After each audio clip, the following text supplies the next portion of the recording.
Come on in here. I was reminded today that I owe you guys a testimony of how God has been good to me. Everybody got a testimony, that's fine. But this one, God reminded me today that I'm supposed to tell you guys that He is listening even in your secret place. Now, how can I say that?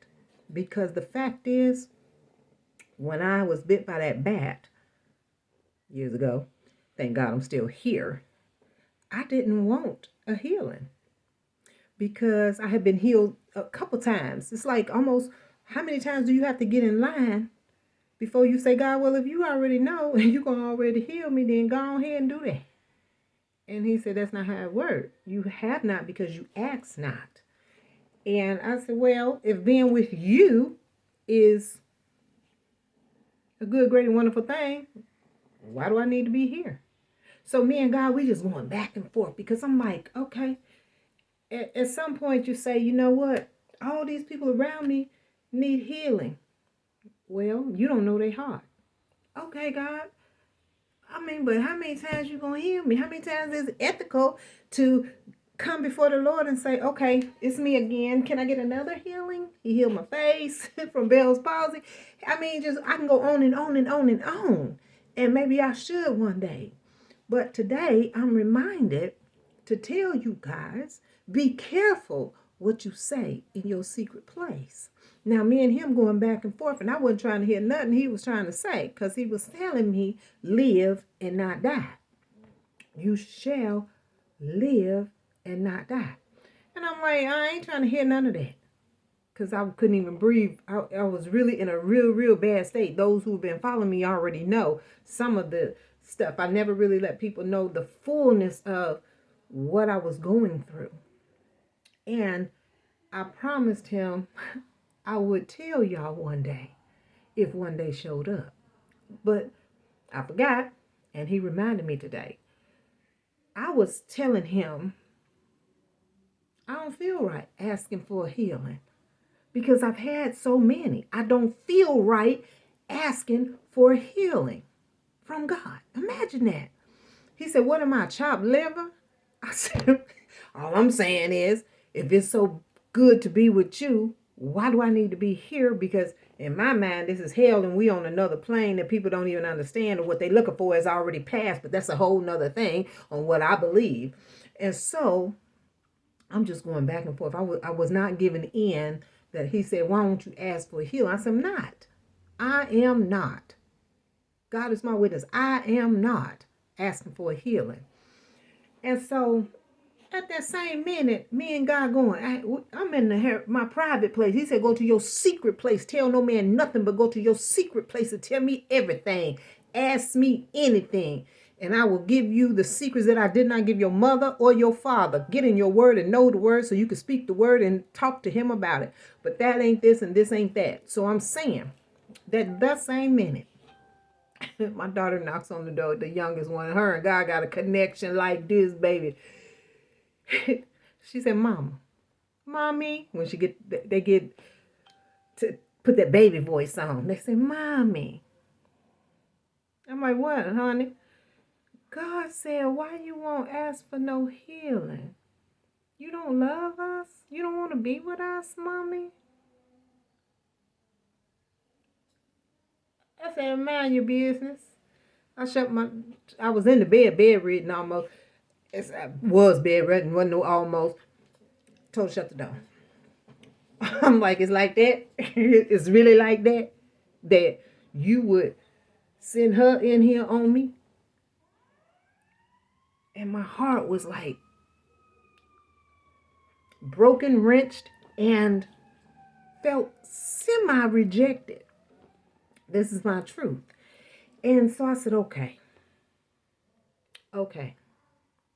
I don't know why you didn't save these people. And you want me to live for what? I don't know. I said, okay. He said, you'll tell somebody one day. I said, okay. Then can I get the healing for them?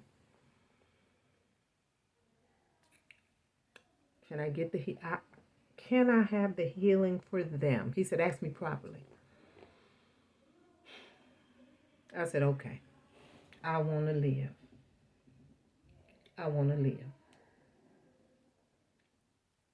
And I was so, I don't know how to say it, but I was not happy. I wasn't happy. I wasn't ungrateful, but I wasn't happy. I wasn't enthusiastic about it. Me and him was having this conversation, and he put somebody else in our conversation that made me feel bad for not wanting to express this fullness of life. And so I'm telling you, sometimes God is talking so loud, and we too busy arguing, and instead of submitting to his desires, his wants, his needs, his healings that he have meant for you. And I know it's a lot of people around me that know I've been healed through multiple times. And even to the point I'm reminded at this moment of a man who said to me, you go through so much. You think God like you. God don't like you. And so that's why I've been quiet for about 3 months, because me and God has been having a conversation about my life. And why is it that I go through so much to be a testimony? And be careful what you pray for, because I'm reminded of a prayer that I prayed. I said, God, I want to be the generational curse breaker. Be careful, baby. Be careful. I want to be the one who you prove that you are alive. Show me you are alive. Now my prayer is, I don't need to go through no more pain, no more suffering. I want to see the joy of the Lord and his strength thereof. I want to experience the joy of the Lord and his strength thereof. I want to experience the joy going before me, God paving the way, and experience the joy of the Lord and thereof. Be careful what you ask for, because he will deliver it in a way you have no way, shape, form, or fashion to understand what he got for you. Now, I ain't going to be before you long, but I'm saying those things you say in your secret place, because he done put me in some places where I had to go minister to somebody who was praying some ill-gotten things over her child. And God availed that to me. And sometimes when he have you moving in the spirit, it's a little bit frightening, because he can avail to you some uncanny things that you don't want to know about a person. But still be in obedience. He said obedience is better than sacrifice. So when he said open your mouth, I have to open my mouth.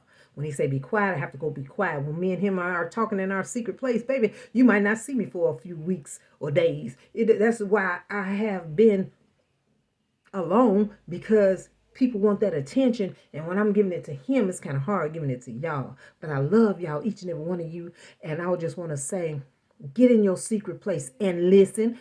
Sometimes you got to close your mouth, but it's okay. He said, challenge me. Tell me what I said. Tell me what's in your heart, so that I can search the crevice of your heart and be 100 with you as you be 100 with me. He said, you walk to me out one step, I'll come 2 steps. You knock, I'll come in. So that means be willing and open and childlike enough to receive the word of the Lord in your spirit. I love you guys, but I was reminded that I owe God this testimony. So I'm giving it to you, because now I've kept my promise. So I love you guys.